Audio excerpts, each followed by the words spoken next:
Hi, everyone, and thank you for joining me today. I'm Kim Patty, and I am from Northeast Ohio, where we're enjoying an incredibly beautiful day for November 8th. And I am going to be doing the presentation on eligibility and entry. Just waiting for my slides to come up. And in the meantime, I will let you know that I am a manager here at Definity, working in the defined contribution area. I went to Bucknell University, where I studied mathematics, and have about 25 years working in the industry on retirement plans. So I've worked on both the defined benefit side of things and the defined contribution side of things. The past almost 20 years, I've been working at Brewster & Brewster, which is now Definity.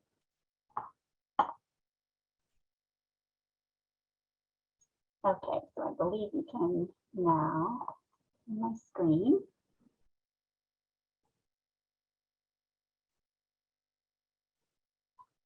And since Julie was just discussing the roles and responsibilities, you all know that there are many people who are part of the defined contribution plan administration. So I thought it made sense to start out with the eligibility, who is involved, and what roles does everybody play. And as you can see from the screen, there are a lot of people involved in the eligibility process. So we'll start with participants. It's the first step in getting employees to save for themselves for retirement. And employees don't do it alone. In general, they're going to be meeting with the people in step 2 there, the investment advisor. And they'll have some interaction with them to do things like determine the plans, to discuss their investment options, help them maybe complete enrollment forms, maybe help them with the online process at the vendor. But anyways, they would work together to get their enrollment set up. And as I mentioned, you can see the third person there, the investment provider. They're the platform used to deposit the money. And they need to be involved in the enrollment process as well, because they have to have the account set up for the participant so that when the participant is enrolled and the money starts coming to the investment provider, they have the right place to put it. And they will be the ones setting up the participant's account. The payroll company is vitally important to the process too, since they're the ones who are going to be actually doing the withholding. And not only do they need to know what percentage of compensation the employee is electing to put into the plan each payroll, they're also going to need to know if they're going to do it as a pre-tax contribution, or if the plan allows for it, a Roth contribution. So it's very important that they know those two things, both the percentage and what type of contribution is going to be deducted. And as Julie mentioned, Definity is going to be doing basically a double check of the eligibility at the end of the year.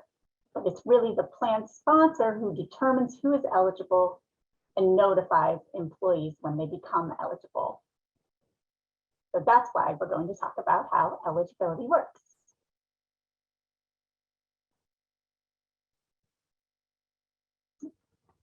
There we go.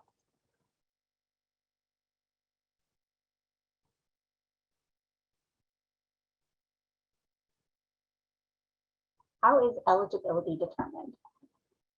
So it's the plan document that governs eligibility. And as Julie mentioned, a lot of plan documents have been restated recently. So I highly suggest to every plan sponsor that you go and review the provisions in your current signed document. Make sure that you are in agreement as to what the document says and what your practice is. And it doesn't matter what's in the employee handbook or in other types of communications. And it doesn't matter what you told somebody when they were hired. I've had this come up in many instances throughout the years. I'll have a plan sponsor tell me that they interviewed Bob, and Bob wants to work for him, but he wants to start deferring right away. because he's able to defer at his previous company, and he doesn't want to have any time where he's not actually making deferrals to the plan. And you really want Bob to start working for you, so you say, okay, Bob, you can start right away. Well, that's not the way that eligibility works, and you can't just tell one person that they're able to come in right away when everybody else needs to wait. So please make sure that you're following the terms of the plans with every person that you're hiring. And again, it's the plan document that governs the rules. Eligibility and entry dates are important to get right. So it is a compliance issue.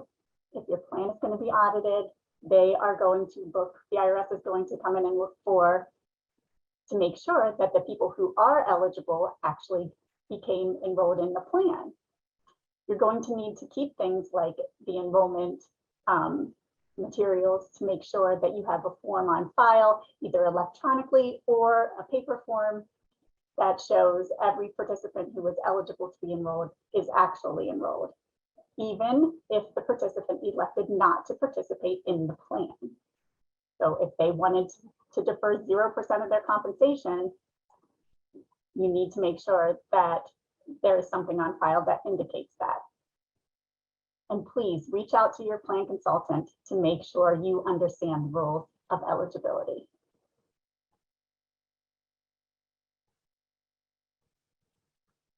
So now let's talk about how to determine eligibility. Step one is you're going to identify your employees. Anyone working for the employer is an employee. Independent contractors who only get 1099 are not considered employees. But basically, if a person receives a W-2 from the company, they would be considered an employee. Definity performs compliance testing on a yearly basis. And the only way the testing can be accurate is if we receive information on all employees on a yearly basis. And when you're providing that census information to us at the end of the year, please make sure you're including everyone who has a W-2. If we're not given all of the information, we may not be able to provide accurate compliance results. So that is step one, determining who is an employee. Step two is identifying the eligible employees. Plan documents are allowed to exclude all sorts of different groups of employees. So some common exclusions are union employees, non-resident aliens, and leased employees. And if your plan excludes one or all of those groups, you're basically given a free pass from the government, and they consider that fine. You don't have to test that and make sure that your plan passes any certain kind of testing. However, the plan could exclude groups of people that don't get a free pass. You could exclude hourly employees. You could exclude commissioned employees. You could exclude people who work in a certain location, maybe a certain division, or people who have a certain job title. There's all sorts of ways you could exclude groups of people.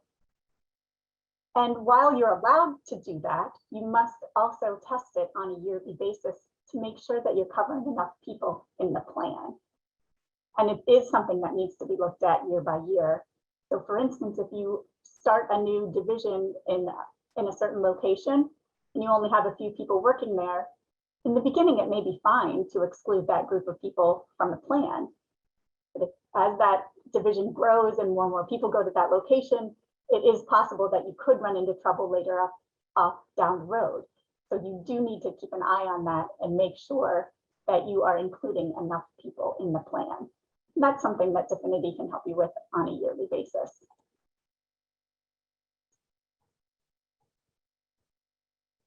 So step three is identifying the plan's eligibility requirements.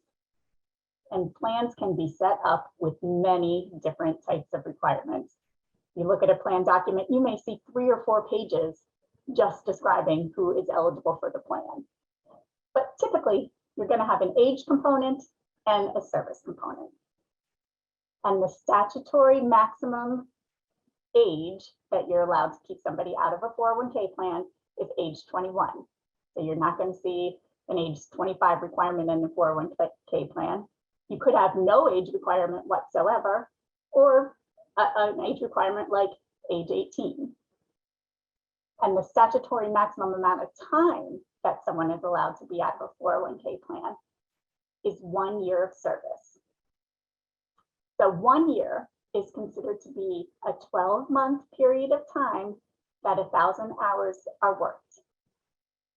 And as you can tell, this is slightly less than 20 hours a week in order to be eligible. And I wanted to make a note of that because this is a common misconception that some plan sponsors have. They say, well, that person's part-time, they're never going to come into the plan. But even if they only work a little bit less than half-time, it's possible that they're going to get their 1,000 hours, and it's likely they are going to enter the plan. So please keep that in mind. Another common requirement is using elapsed time to determine eligibility. And elapsed time is really just simply how much time has passed since the employee was hired. So in the bullet point there, you'll see an eligibility requirement of 18 years of age and 3 months elapsed time. So you would just look ahead 3 months to see if they have met the eligibility requirements. And we're going to use these two in some upcoming examples. So we have age 21 and 1 year of service as one of the types of eligibility requirements, and age 18 with 3 months. So let's look at an example.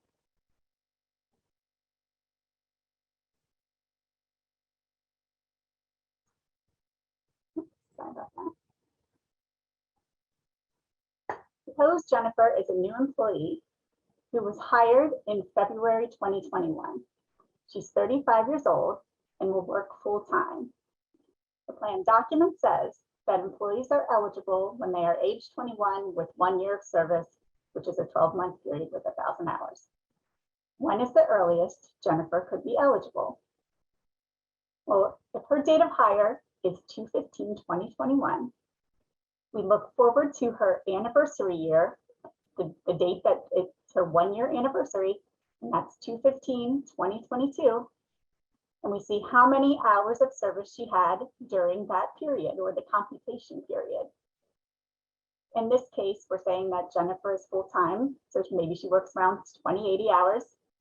Therefore, she meets eligibility on 2/15/2022, which is her anniversary date. Note that she does not meet the eligibility right when she hits her 1,000 hours. So if she hits her 1,000 hours in August, that's not the date she becomes eligible. We're looking at a 12-month period of time.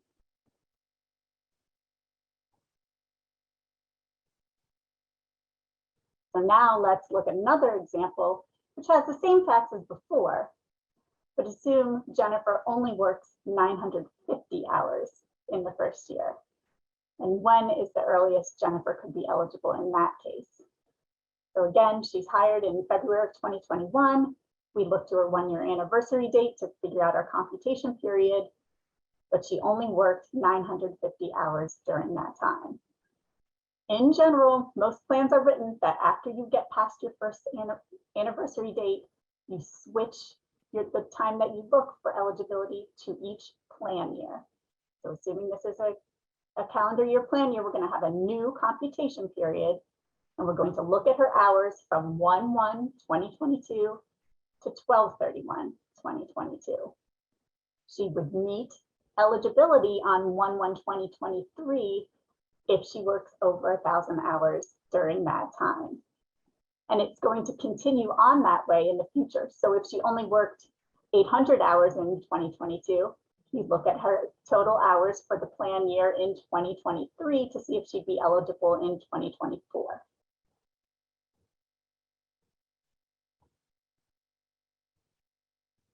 Now let's look at an elapsed time example.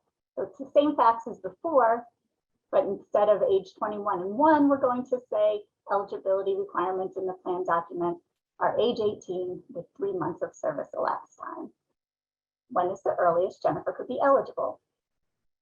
Well, if she was hired 2/15/2021, all we need to do is look for her 3-month anniversary, which would be 5/15/2021. If she's still employed on that date, then that is the date she meets eligibility. Doesn't matter how many hours she worked in those first 3 months. It just matters that she is employed on 5/15/2021.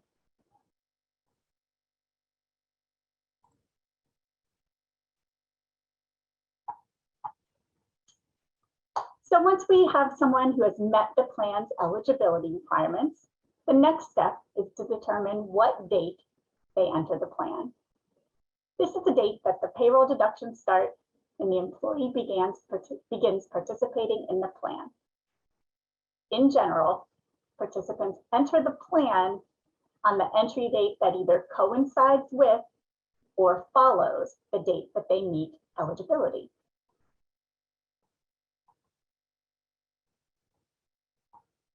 Now, the maximum allowable time that someone's allowed to wait to enter after meeting eligibility is 6 months. So that's why we commonly see dual entry dates in a calendar year plan of January 1st and July 1st as one of the most common entry dates. Having 2 dates a year also simplifies the enrollment process, since you would only have 2 dates to organize the whole enrollment system. But other common entry dates are things like quarterly. You could have monthly dates. You could have the entry date be the first of the next payroll period, or even have immediate entry where you could be entering someone into a plan 365 days a year. So it really just depends on what everybody wants. Some people think that waiting the 6 months after meeting eligibility could be a long period of time to make someone wait. It could be up to like 18 months, in which case you may want to put in an entry date more frequently. And now let's look at an entry example. The same facts as before, but we're going to look at when the person actually enters the plan. We're going to assume that entry is semi-annual. So if Jennifer on her first anniversary date met the hours requirement and met the age requirement, that means she met eligibility on 2/15/2022. There's only 2 entry dates a year because it's semi-annual entry. We've already passed January 1st, so the next entry date would be July 1st, 2022, and that's when she would enter the plan.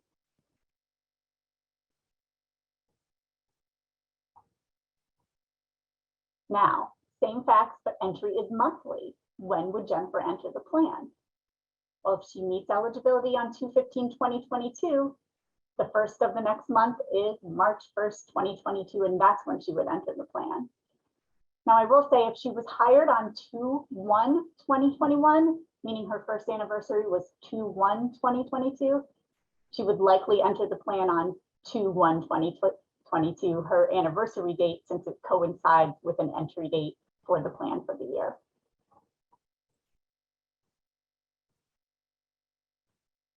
So now we've got the basics of eligibility and entry, and let's move on to another topic. So rehires are very important to cover when it comes to eligibility and enrollment. Plan sponsors need to keep very detailed records for all employees so that we have everybody's employment dates, including their past history. In general, if a person was ever eligible to defer in the past, they immediately come back into the plan on their date of rehire, and can start participating in the plan on their first day back. So if the employee met eligibility during their past employment, but they terminated before they got to that entry date, but then they're later rehired after the entry date has already passed, these people are eligible upon rehire also. So I know that can be a little bit confusing. But also, if the employee did not meet eligibility, terminated, and later rehired after their first anniversary year, then the computation period is going to move to the plan year. You have to look each plan year to determine if they meet the service and hours requirement. Like I said, I know that can be kind of confusing. So let's look at some examples to demonstrate how rehires work. Okay, so similar to the eligibility and entry dates, Jennifer meets eligibility on 2/15/2022 because she's old enough and she worked enough hours, and she would be eligible to enter the plan on July 1st, 2022. However, she terminates on June 15th, 2022, and is rehired on September 15th, 2022, after that July 1st date has passed. So when does she start participating in the plan? Well, her entry date is her rehire date of September 15th, 2022, since the original entry date has already passed.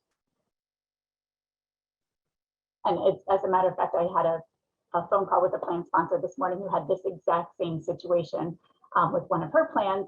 It was an elapsed time participant, and they had met the 6-month requirement, and almost immediately after they terminated, and then they came back again and they were eligible on their first day back.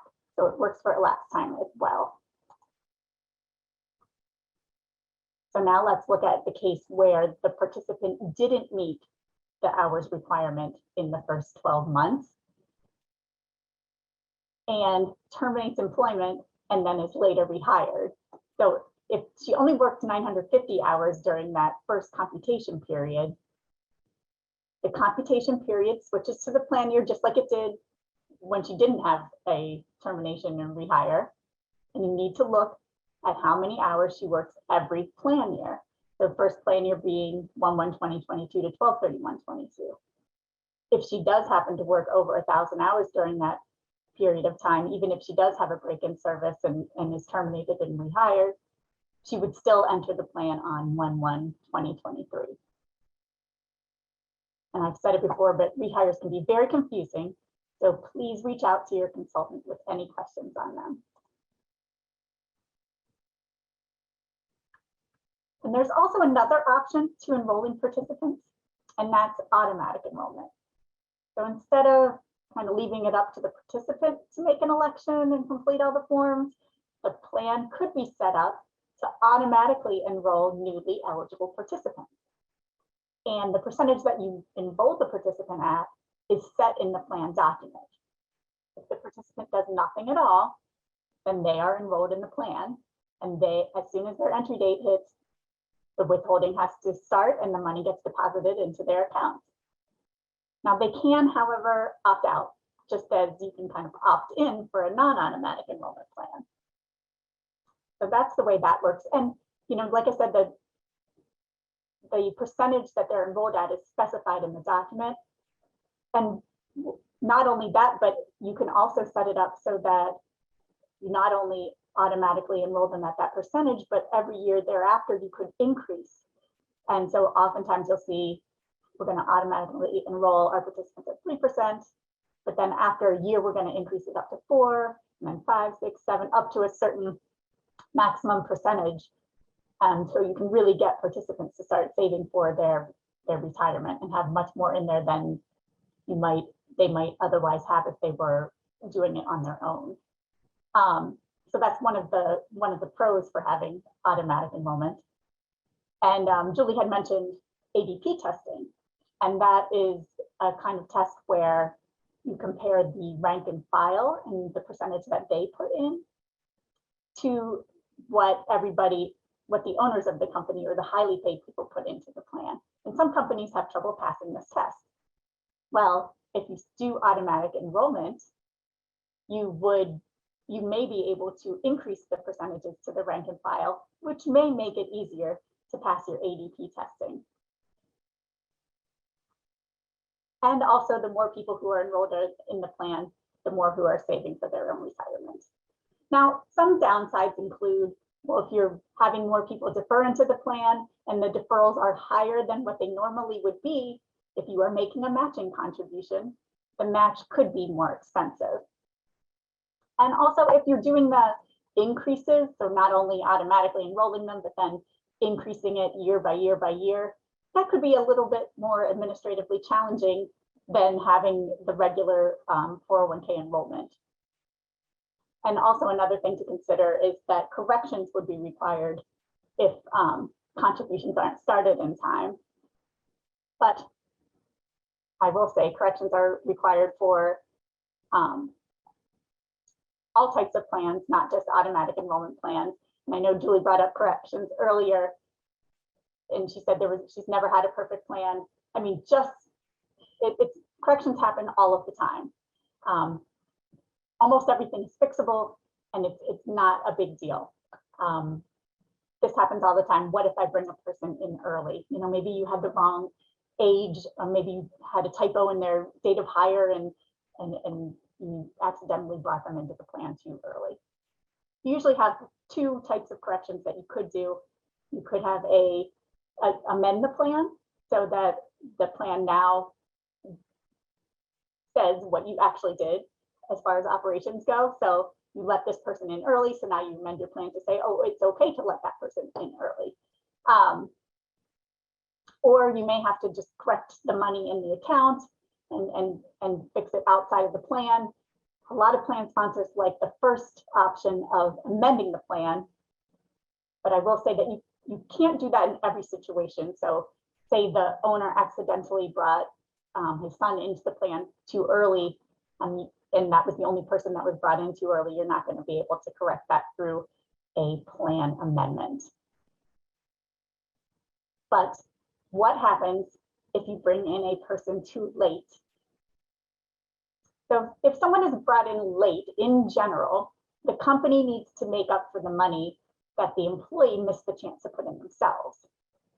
And not only that, if there was a matching contribution, the employer would also have to make up for that portion if the plan has a matching contribution for the period of time that the person wasn't able or could not do the deferrals. So you have not only the amount that they missed in deferring out of their own paychecks, but they also missed the match that would have gone with it. And in general, the employer would need to make up for that. Now that can be kind of expensive, so you want to make sure that you're comfortable with the enrollment process. And I also want to say, the sooner you catch it, the less expensive it will be. So if you happen to notice something, you'll want to bring it to your consultant's attention right away so they can help you correct and get it fixed. The sooner the better. And if you have any questions on a specific individual, please give us a call.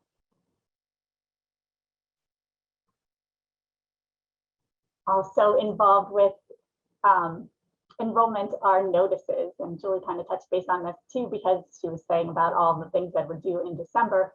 Well, these are all going to be due anytime you enroll somebody in the plan.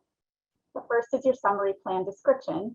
That is an easier to read version of your plan's adoption agreement, and it's going to have all of the provisions in the plan, and that way the participant knows how the plan works.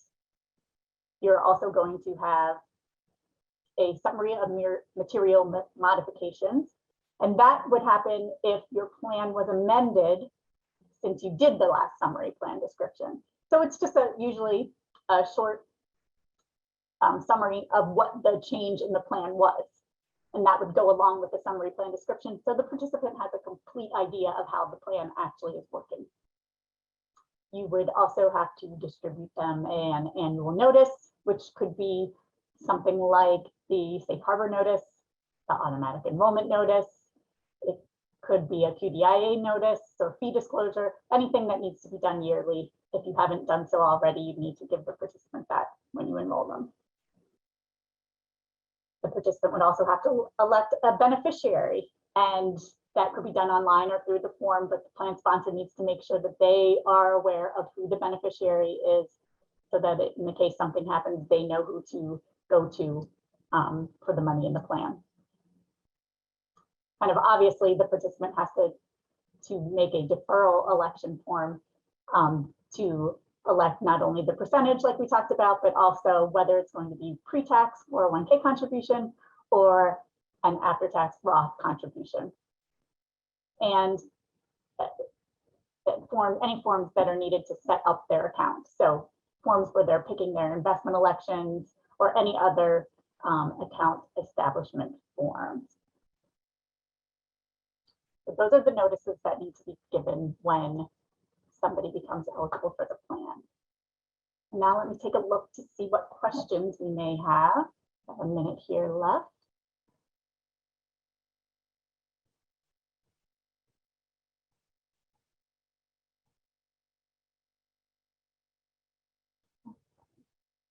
So one question we have is, can you have different eligibility requirements for different types of contributions? And yes, you can. So I was going through the presentation as though a participant gets enrolled in all of the different sources of money in the plan at the same time. But you could have one type of eligibility requirement for your 401k and Roth deferrals, and then something separate for match and or profit sharing. And sometimes you see this because participants may want to, or plan sponsors may want to allow participants to start deferring right away because they were deferring at their prior company, but they may want to wait a while before they give them any type of employer contributions. So sometimes you do see different eligibility requirements between their deferrals and what is going in for match and profit sharing. At this point, I want to thank you all for your time. And I am now going to hand it over to Christopher Wilson, who is going to discuss Safe Harbor Plan. Hello, everyone. Can you see me? I hope.